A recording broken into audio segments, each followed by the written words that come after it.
श्रीलक्ष्मीनारायणष्टोत्तरशतनामस्तोत्रम्। श्रीर्विष्णुः कमलाशार्ङ्गी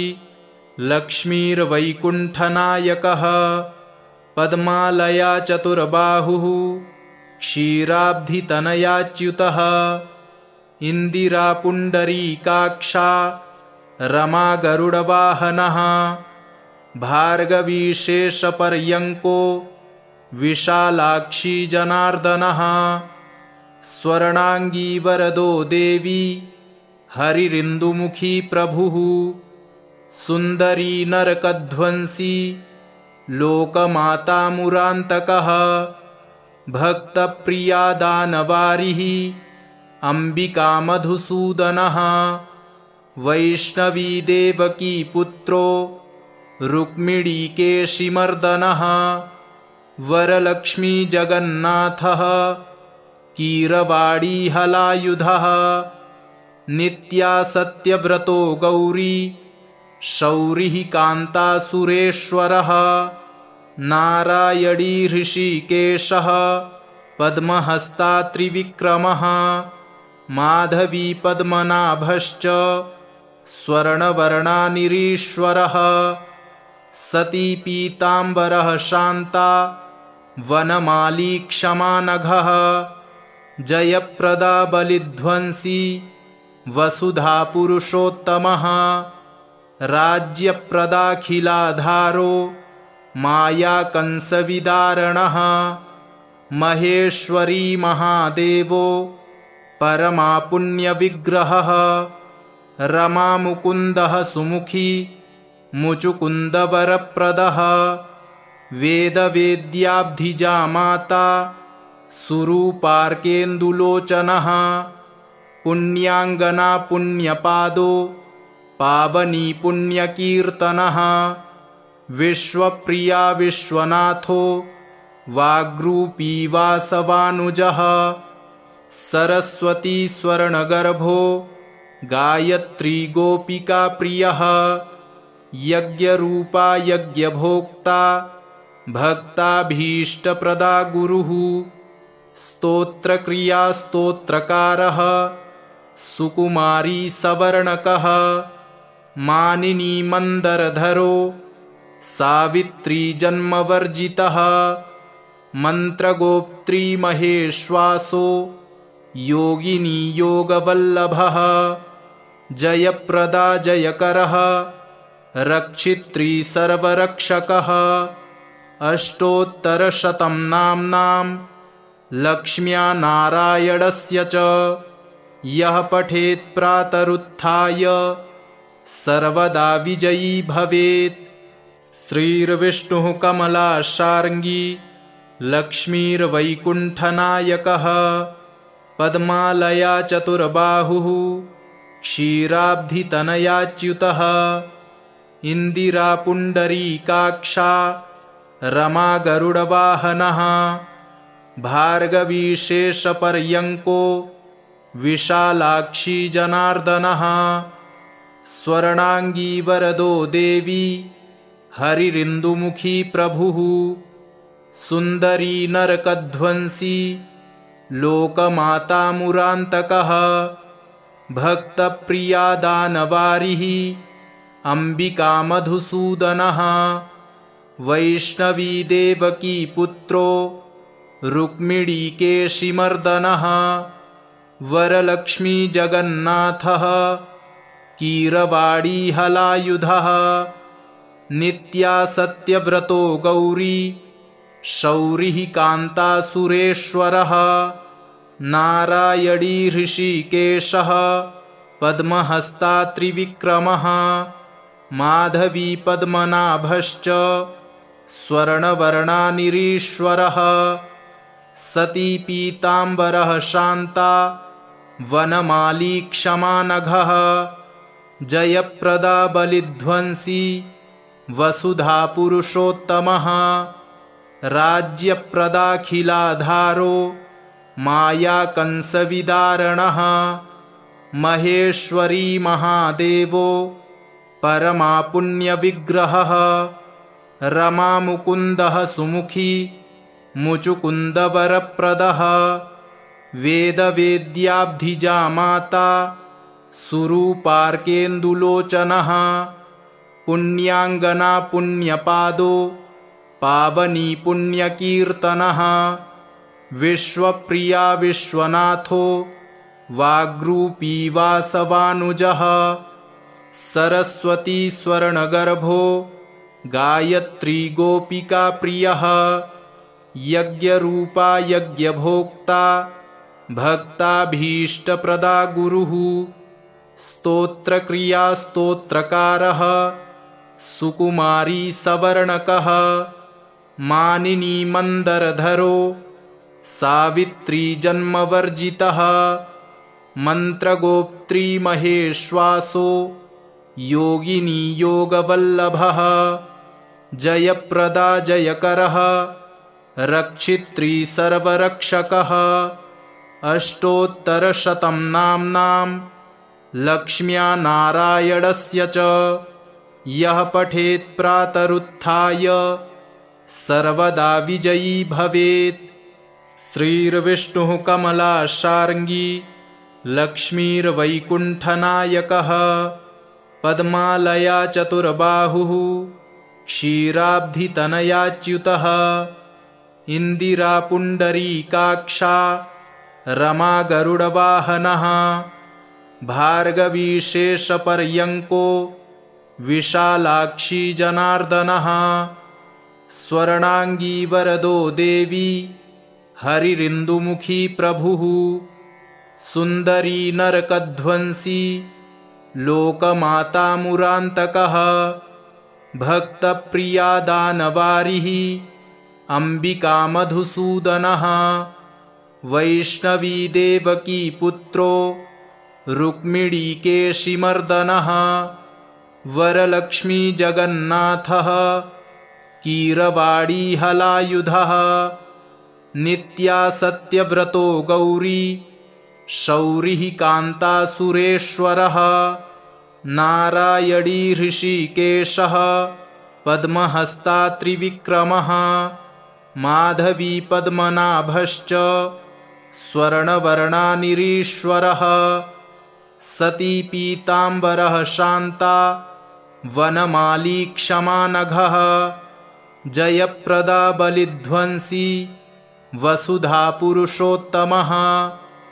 राज्यप्रदाखिलाधारो मायाकंसविदारणः महेश्वरी महादेवो परमा पुण्यविग्रहः रमा मुकुन्दः सुमुखी मुचुकुन्दवरप्रदः वेदवेद्याब्धिजा माता सुरूपार्केन्दुलोचनः पुण्याङ्गना पुण्यपादो पावनी पुण्यकीर्तनः विश्वप्रिया विश्वनाथो वाग्रूपी वासवानुजः सरस्वती स्वर्णगर्भो गायत्री गोपिकाप्रियः यज्ञरूपा यज्ञभोक्ता भक्ताभीष्टप्रदा गुरुः स्तोत्रक्रिया स्तोत्रकारः सुकुमारी सवर्णकः मानिनी मन्दरधरो सावित्री जन्मवर्जितः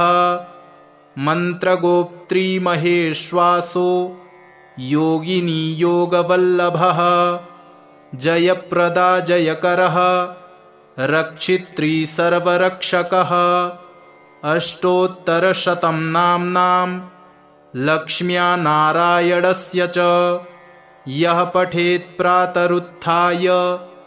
सर्वदा विजयी भवेत्।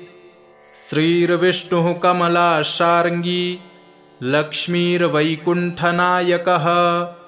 पद्मालया चतुर्बाहुः क्षीराब्धितनयाच्युतः इन्दिरा पुण्डरीकाक्षा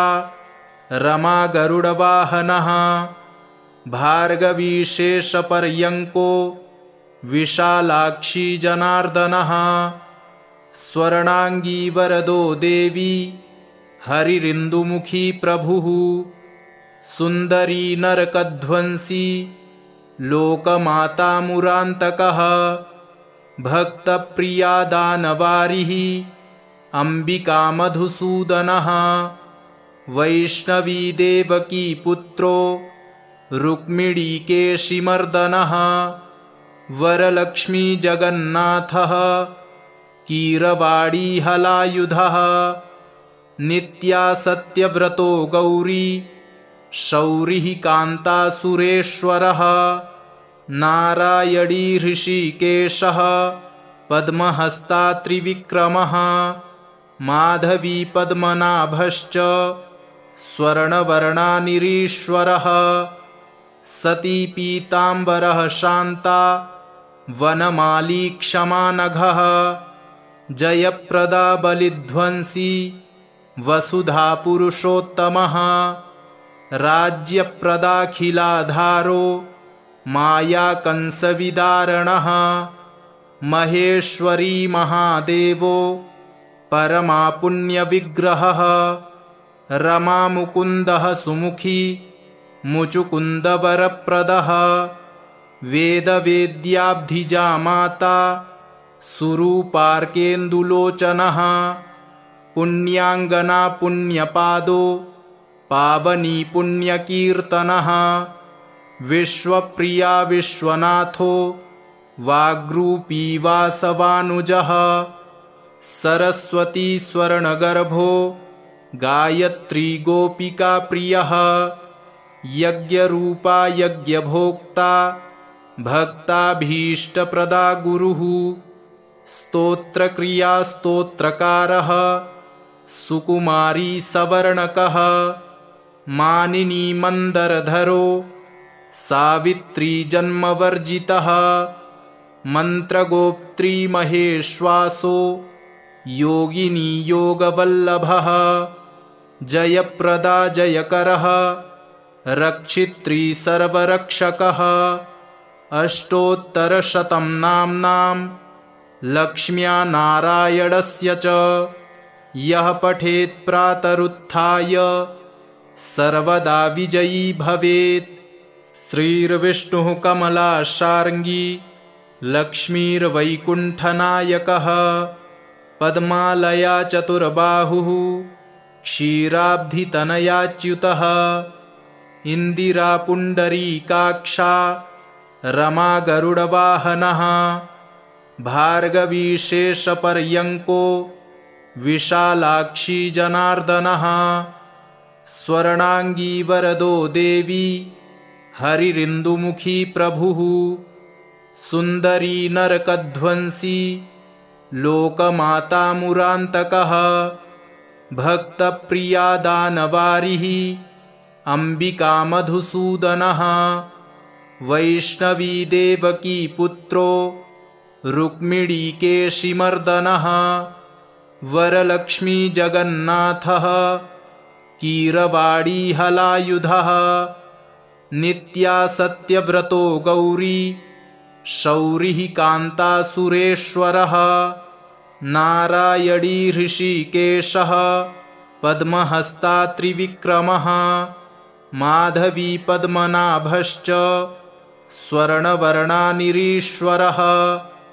सती पीताम्बरः शान्ता वनमाली क्षमानघः जयप्रदा बलिध्वंसी वसुधा पुरुषोत्तमः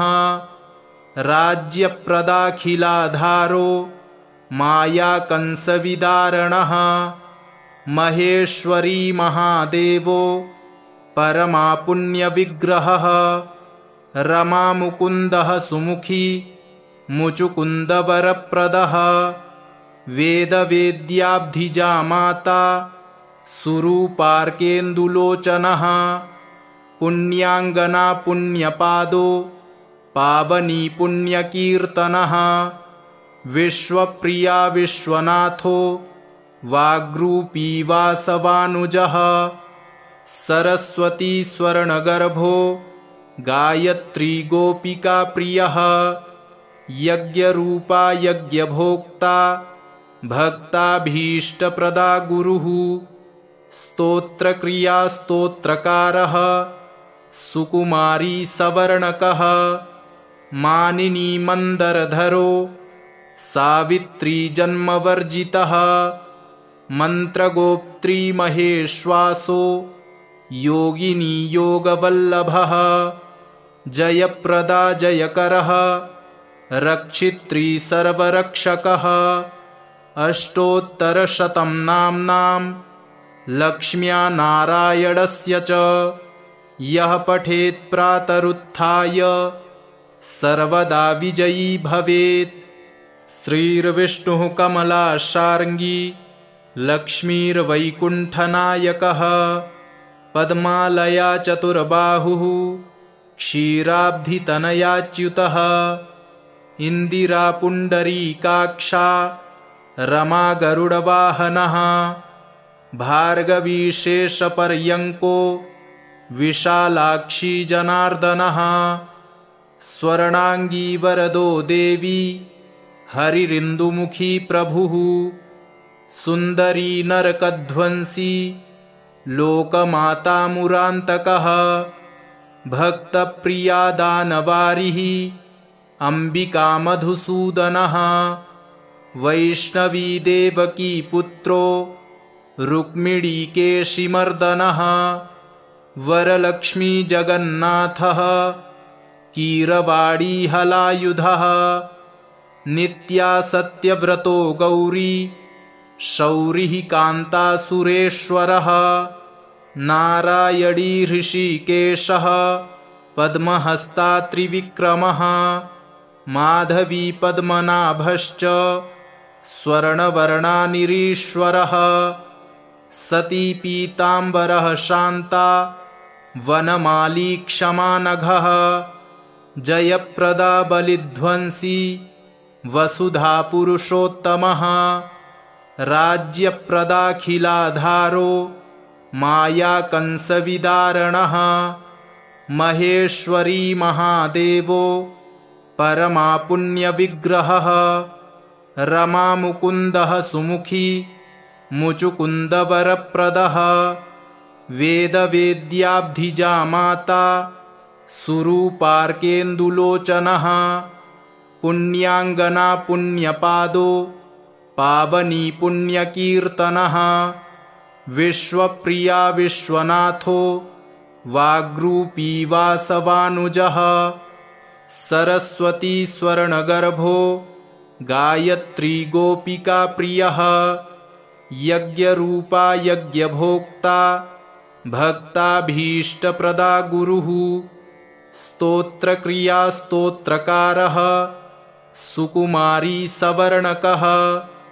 मानिनी मन्दरधरो सावित्री जन्मवर्जितः मन्त्रगोप्त्री महेश्वासो योगिनी योगवल्लभः जयप्रदा जयकरः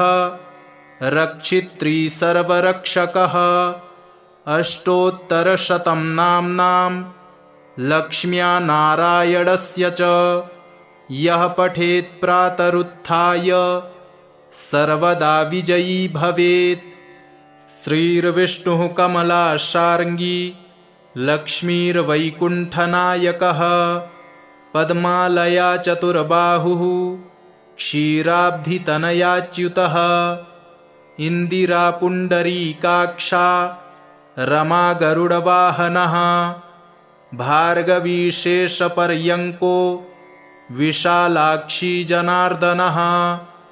स्वर्णाङ्गी वरदो देवी हरिरिन्दुमुखी प्रभुः सुन्दरी नरकध्वंसी लोकमाता मुरान्तकः भक्तप्रिया दानवारिः अम्बिका मधुसूदनः वैष्णवी देवकी पुत्रो रुक्मिणीकेशिमर्दनः वरलक्ष्मी जगन्नाथः कीरवाणी हलायुधः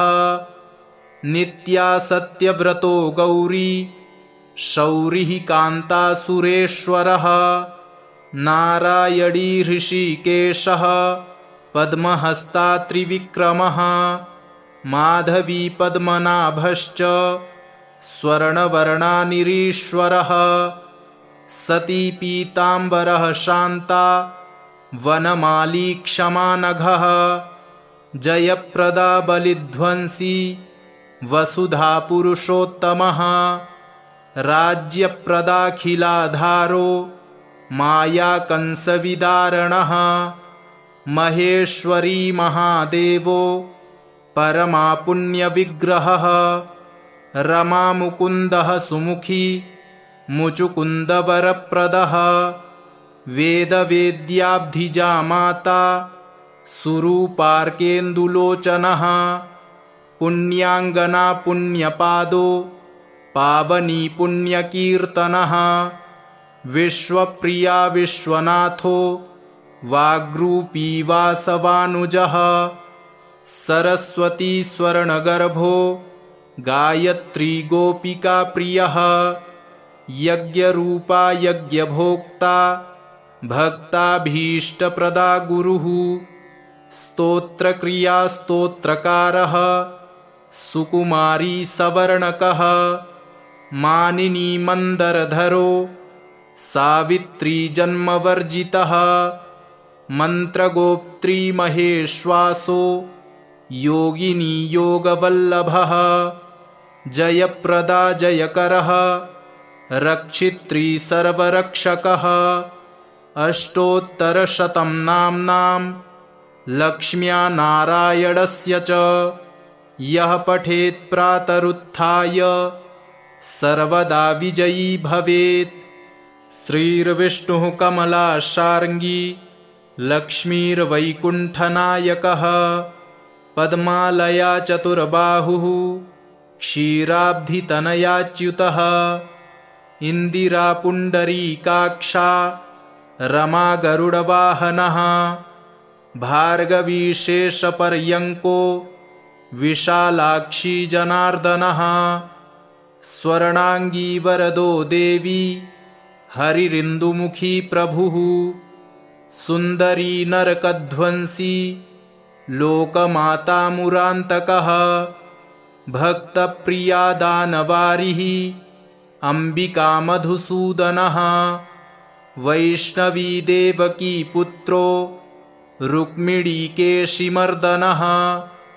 वरलक्ष्मी जगन्नाथः कीरवाणी हलायुधः नित्या सत्यव्रतो गौरी शौरिः कान्तासुरेश्वरः नारायणी ऋषिकेशः पद्महस्ता त्रिविक्रमः माधवी पद्मनाभश्च स्वर्णवर्णानिरीश्वरः सती पीताम्बरः शान्ता वनमाली क्षमानघः जयप्रदा बलिध्वंसी वसुधा पुरुषोत्तमः राज्यप्रदाखिलाधारो मायाकंसविदारणः महेश्वरी महादेवो परमापुण्यविग्रहः रमामुकुन्दः सुमुखी मुचुकुन्दवरप्रदः वेदवेद्याब्धिजा माता सुरूपार्केन्दुलोचनः पुण्याङ्गना पुण्यपादो पावनी पुण्यकीर्तनः विश्वप्रिया विश्वनाथो वाग्रूपी वासवानुजः सरस्वती स्वर्णगर्भो गायत्री गोपिका प्रियः यज्ञरूपा यज्ञभोक्ता भक्ताभीष्टप्रदा गुरुः स्तोत्रक्रिया स्तोत्रकारः सुकुमारी सवर्णकः मानिनी मंदरधरो सावित्री जन्मवर्जितः मंत्रगोप्त्री महेश्वासो योगिनी योगवल्लभः जयप्रदा जयकरः रक्षित्री सर्वरक्षकः अष्टोत्तरशतं नाम्नां लक्ष्म्या नारायणस्य च यः पठेत् प्रातरुत्थाय सर्वदा विजयी भवेत्। श्रीर्विष्णुः कमलाशार्ङ्गी लक्ष्मीर्वैकुण्ठनायकः पद्मालया चतुर्बाहुः क्षीराब्धितनयाच्युतः इंदिरा पुंडरीकाक्षा रमा गरुडवाहनः भार्गवी शेषपर्यंको विशालाक्षी जनार्दनः स्वर्णांगी वरदो देवी हरिरिन्दुमुखी प्रभुः सुंदरी नरकध्वंसी लोकमाता मुरान्तकः भक्तप्रिया दानवारिः अंबिका मधुसूदनः वैष्णवी देवकी पुत्रो रुक्मिणीकेशिमर्दनः वरलक्ष्मी जगन्नाथः कीरवाणी हलायुधः नित्या सत्यव्रतो गौरी शौरिः कान्तासुरेश्वरः नारायणी ऋषिकेशः पद्महस्ता त्रिविक्रमः माधवी पद्मनाभश्च स्वर्णवर्णानिरीश्वरः सती पीताम्बरः शान्ता वनमाली क्षमानघः जयप्रदा बलिध्वंसी वसुधा पुरुषोत्तमः राज्यप्रदाखिलाधारो मायाकंसविदारणः महेश्वरी महादेवो परमापुण्यविग्रहः रमामुकुन्दः सुमुखी मुचुकुन्दवरप्रदः वेदवेद्याब्धिजा माता सुरूपार्केन्दुलोचनः पुण्याङ्गना पुण्यपादो पावनी पुण्यकीर्तनः विश्वप्रिया विश्वनाथो वाग्रूपी वासवानुजः सरस्वती स्वर्णगर्भो गायत्री गोपिका प्रियः यज्ञरूपा यज्ञभोक्ता भक्ताभीष्टप्रदा गुरुः स्तोत्रक्रिया स्तोत्रकारः सुकुमारी सवर्णकः मानिनी मंदरधरो सावित्री जन्मवर्जितः मंत्रगोप्त्री महेश्वासो योगिनी योगवल्लभः जयप्रदा जयकरः रक्षित्री सर्वरक्षकः अष्टोत्तरशतं नाम्नां लक्ष्म्या नारायणस्य च यः पठेत् प्रातरुत्थाय सर्वदा विजयी भवेत्। श्रीर्विष्णुः कमलाशार्ङ्गी लक्ष्मीर्वैकुण्ठनायकः पद्मालया चतुर्बाहुः क्षीराब्धितनयाच्युतः इंदिरा पुंडरीकाक्षा रमा गरुडवाहनः भार्गवी शेषपर्यंको विशालाक्षी जनार्दनः स्वर्णांगी वरदो देवी हरिरिन्दुमुखी प्रभुः सुंदरी नरकध्वंसी लोकमाता मुरान्तकः भक्तप्रिया दानवारिः अंबिका मधुसूदनः वैष्णवी देवकी पुत्रो रुक्मिणीकेशिमर्दनः वरलक्ष्मी जगन्नाथः कीरवाणी हलायुधः नित्या सत्यव्रतो गौरी शौरिः कान्तासुरेश्वरः नारायणी ऋषिकेशः पद्महस्ता त्रिविक्रमः माधवी पद्मनाभश्च स्वर्णवर्णानिरीश्वरः सती पीताम्बरः शान्ता वनमाली क्षमानघः जयप्रदा बलिध्वंसी वसुधा पुरुषोत्तमः राज्यप्रदाखिलाधारो मायाकंसविदारणः महेश्वरी महादेवो परमापुण्यविग्रहः रमामुकुन्दः सुमुखी मुचुकुन्दवरप्रदः वेदवेद्याब्धिजा माता सुरूपार्केन्दुलोचनः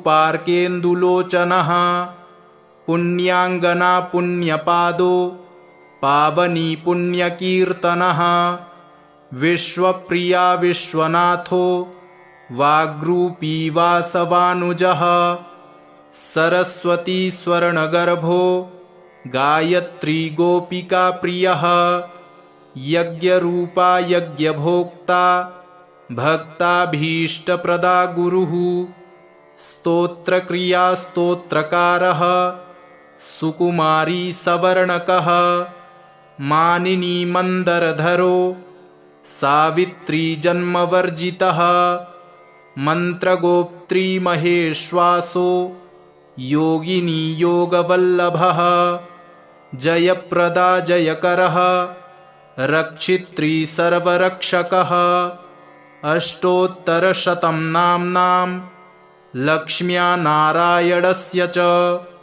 यः पठेत् प्रातरुत्थाय सर्वदा विजयी भवेत्। श्रीर्विष्णुः कमलाशार्ङ्गी लक्ष्मीर्वैकुण्ठनायकः पद्मालया चतुर्बाहुः क्षीराब्धितनयाच्युतः इन्दिरा पुण्डरीकाक्षा रमा गरुडवाहनः भार्गवी शेषपर्यङ्को विशालाक्षी जनार्दनः स्वर्णांगी वरदो देवी हरिरिन्दुमुखी प्रभुः सुन्दरी नरकध्वंसी लोकमाता मुरान्तकः भक्तप्रिया दानवारिः अंबिका मधुसूदनः वैष्णवी देवकी पुत्रो रुक्मिणीकेशिमर्दनः वरलक्ष्मी जगन्नाथः कीरवाणी हलायुधः नित्या सत्यव्रतो गौरी शौरिः कान्तासुरेश्वरः नारायणी ऋषिकेशः पद्महस्ता त्रिविक्रमः माधवी पद्मनाभश्च स्वर्णवर्णानिरीश्वरः सती पीताम्बरः शान्ता वनमाली क्षमानघः जयप्रदा बलिध्वंसी वसुधा पुरुषोत्तमः राज्यप्रदाखिलाधारो मायाकंसविदारणः महेश्वरी महादेवो परमा पुण्यविग्रहः रमा मुकुन्दः सुमुखी मुचुकुन्दवरप्रदः वेदवेद्याब्धिजा माता सुरूपार्केन्दुलोचनः पुण्याङ्गना पुण्यपादो पावनी पुण्यकीर्तनः विश्वप्रिया विश्वनाथो वाग्रूपी वासवानुजः सरस्वती स्वर्णगर्भो गायत्री गोपिका प्रियः यज्ञरूपा यज्ञभोक्ता भक्ताभीष्टप्रदा गुरुः स्तोत्रक्रिया स्तोत्रकारः सुकुमारी सवर्णकः मानिनी मंदरधरो सावित्री जन्मवर्जितः मंत्रगोप्त्री महेश्वासो योगिनी योगवल्लभः जयप्रदा जयकरः रक्षित्री सर्वरक्षकः अष्टोत्तरशतं नाम्नां लक्ष्म्या नारायणस्य च यः पठेत् प्रातरुत्थाय सर्वदा विजयी भवेत्। इति श्रीलक्ष्मीनारायणाष्टोत्तरशतनामस्तोत्रम् सम्पूर्णम्।